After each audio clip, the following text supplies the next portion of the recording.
असली कारण समझ जाइए।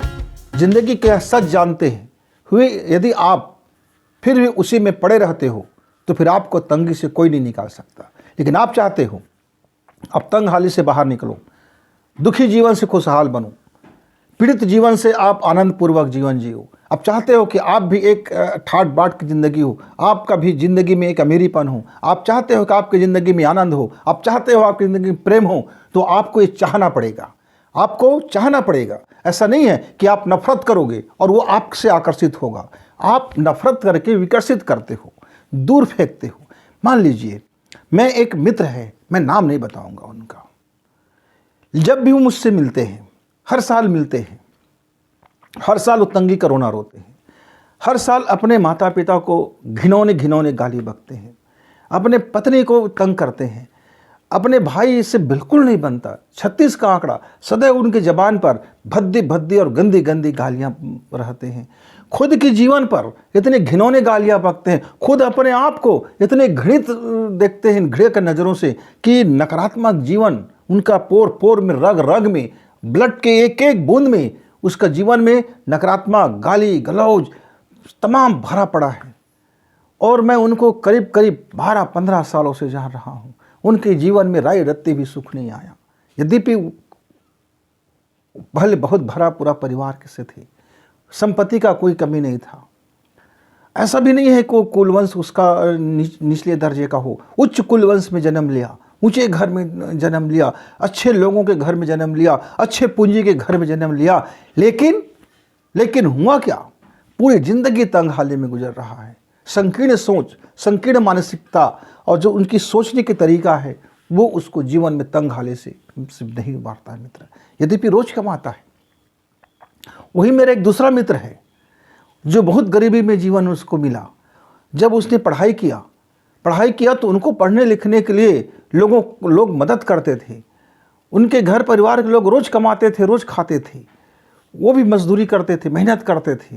लेकिन उनका जीवन शैली, उनकी सोच, उनके परिवार की सोच ऐसा था कि वो कभी किसी को गाली नहीं बकते थे। कहते थे जो मेहनत करेगा वो पाएगा भाई, जिसने किया वो उसको मिलेगा। हम भी अच्छे कर रहे हैं, हमें भी अच्छा मिलेगा, हमारा कल का दिन सुंदर होगा। हम हंसी खुशी से रहते हैं। और घर के फैमिली के लोग दिन भर में कमाने के बाद हंसी खुशी से बैठ करके मिलजुल करके जीवन जीते थे, खाते पीते थे और धन्यवाद से भरते थे। वो कभी किसी बड़े लोगों से मिलता था तो कहता था बहुत बहुत शुक्रिया भाई, आप ईश्वर ने आपको खूब धनवान बनाया। और वो उसको धन्यवाद शुक्रिया से भर जाते थे, ईश्वर के प्रति भी, उस व्यक्ति के प्रति भी।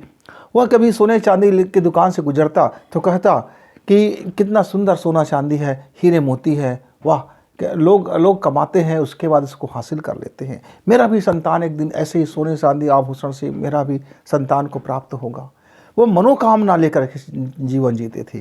कभी किसी घर में मजदूरी जाते थे तो उसे जलते नहीं थे। वो ये नहीं कहते थे इसके पास हाय कितना पूंजी है और मैं इसका काम में बेईमानी करूं। वो अपनी काम ईमानदारी से करते थे और जो उसका रोजी मिलता था उसके लिए भी वो शुक्रिया भाव से भर जाते थे। मित्रों, हम दोनों ने साथ साथ पढ़ाई की और दोनों ने साथ साथ पढ़ाई की और उनका नसीब ऐसा अच्छा हुआ कि लोग उसको सहयोग करने लगे। वो उनके यद्यपि उनके जो दूसरे परिवारजन थे वो बड़े आदमी थे। इनके पिताजी ने इस धन को बेच देने के कारण ये गरीब हो गया था, लेकिन कभी उसने इसके लिए भी बाबत भी उसने अपने पिताजी को गाली नहीं दिया। कहा कि परिस्थिति आया होगा, उसको बेचना पड़ गया होगा। उनके परिस्थिति आया होगा कि वो अमीर से गरीब हो गए होंगे। वो अपनी आज मजदूरी करते करते आज उसका पोजीशन जब मैं देखता हूँ 15 सालों में, वो ज़मीन आसमान आ गया। उनके घर में धन है, दौलत है, हंसी है, खुशी है और उनके घर में जो वातावरण है, जो ग्रोथ है, जो विकास है, वो उनकी दृष्टिकोण, उनकी व्यापक सोच और अंदर से उसने आकर्षित किया। प्रेम को आकर्षित किया, धन्यवाद को आकर्षित किया, धन को आकर्षित किया, लोगों से मिलते जुलते हुए उसने बरबस उनको अपनी ओर आकर्षित किया। तो जब हम जिसके प्रति मेरा चाह होगा वो मेरी तरफ आकर्षित होगा।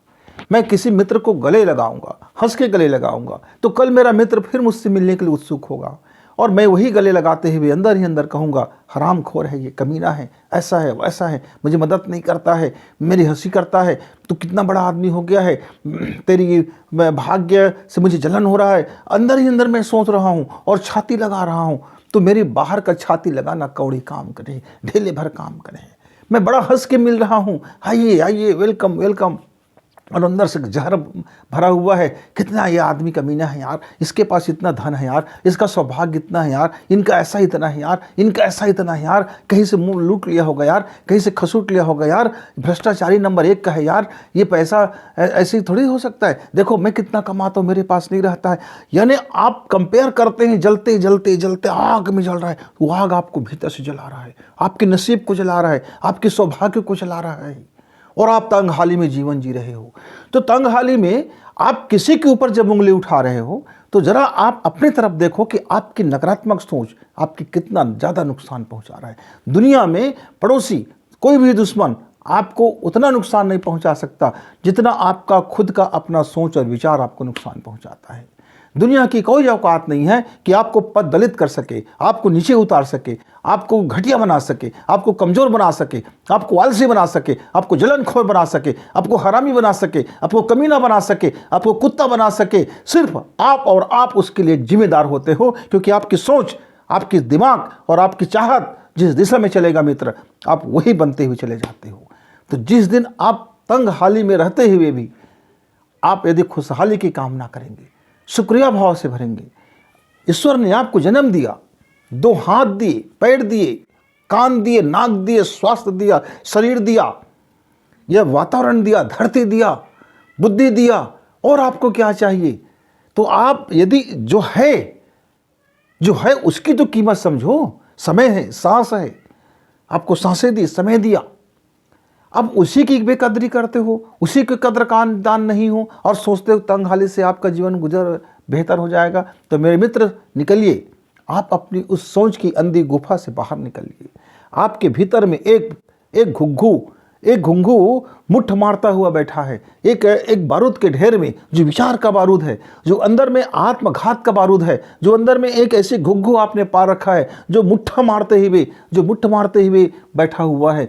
वो आपके अंदर का जो वासना है, कामना है, ये देखने का तरीका है, वो जरा बदलिए, उसको जरा सोचिए, ठंडे दिमाग से सोचिए। जब आप अपने घर में अपनी माँ को प्रेम से मम्मी कहते हो, तो कैसे आपकी मम्मी दुलार से भर जाता है, और आपको वो खाना चीज़ वो बना के दे देता है जिसकी आप कल्पना नहीं कर सकते। जब कभी आप अपने पत्नी से प्रेम से बात करते हो, तो कितना जीवन भर का दुख भुला करके वो आपके से हंसी कर लेता है। जब आप अपने बच्चे से जब प्रेम से मिलते हो, तो किस तरह इतना सुकून से भर जाते हो। मित्रों, वो जो सुकून है, जो शांति, जो प्रेम है, उसे यदि आप आनंद में जीवन में बना के रखोगे, अपने काम के प्रति बना कर रखोगे, अपनी मेहनत के प्रति बना कर रखोगे, लोगों से मिलोगे, आपको किसी से मतलब नहीं है, लेकिन उस आदमी से आप बेवजह आप उसको गाली देने लगते हो। वो फलां आदमी इतना अमीर हो गया, वो जरूर नंबर 2 के काम से अमीर हुआ होगा, वो बेईमान होगा, वो कमीना होगा, वगैरह वगैरह। अब उससे आपका कोई लेना देना नहीं, लेकिन आपने उसको गाली दे करके अपनी ओर लौटा लिया। वो सारा गाली लौट के आपकी ओर आ गया, और आप फिर तंगहाली में रहे। मित्र, तो जीवन के सच समझिए कि जो आप चाहते हैं वो चाह अंदर से हो, प्रकट हो, इस अंतरिक्ष को मुक्त करो, वो फिर लौट के आएगा, और तंगहाली से तुम बाहर निकलोगे। तुम्हारा भी जीवन सुखमय होगा, तुम्हारा भी जीवन आनंदमय होगा। लेकिन जीवन की शैली को बदलिए, सोच की डायरेक्शन को बदलिए, देखने के तरीका को बदलिए, जीने के तरीका को बदलिए। जिस क्षण आप जीने के तरीका बदलते हैं, जिस क्षण सोच के तरीका बदलते हैं, जिस क्षण अपने दृष्टिकोण को बदलते हैं मित्र, उसी समय से आपके तंगहाली दूर होता हुआ चला जाता है। जरा सोचिए, यदि आप तंगहाली में जीवन जी रहे हैं, तो अपना मूल्यांकन कीजिए, आकलन कीजिए, परीक्षण कीजिए, और जीवन को नए सिरे से परिभाषित कीजिए, नए जीवन जीने की शुरुआत कीजिए। ज़रूर आपका जीवन खुशहाल होगा। तब तक के लिए गुरु जी की विदा। नमस्कार। धन्यवाद।